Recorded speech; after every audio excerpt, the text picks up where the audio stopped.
মধ্যপ্রাচ্যে কোনো ইসলাম নাই, ইসলামের কোনো চেতনা নাই, মুসলিম ভ্রাতৃত্ব, মুসলিম ঐক্য নাই।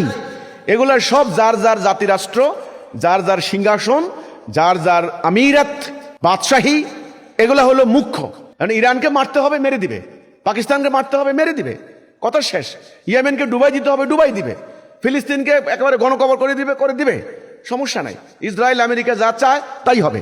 বাস্তবতায় আসেন ভাই, আজকে পুরো উম্মাহ আল্লাহর বিধান বাদ দিয়া, তাওহীদ বাদ দিয়া ওদের গোলামি যখন শুরু করেছে, আল্লাহর গজব পড়েছে।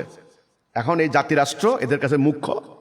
এই জর্ডানি, আমি ইরাকি, আমি মিশরীয়, আমি সৌদি, আমি লিবীয়, আমি পাকিস্তানি, যার যার বর্ডার সীমানা আলাদা, যার যার সংবিধান রাষ্ট্র আলাদা, যার যার জাতিরাষ্ট্র স্বার্থ নিয়ে কেউ আমেরিকার লগে চুক্তি করে, কেউ ইসরায়েলের লগে চুক্তি করে, কেউ রাশিয়ার সঙ্গে চুক্তি করে।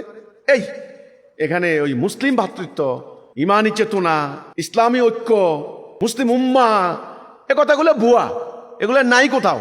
মেন কথা হচ্ছে এইটা।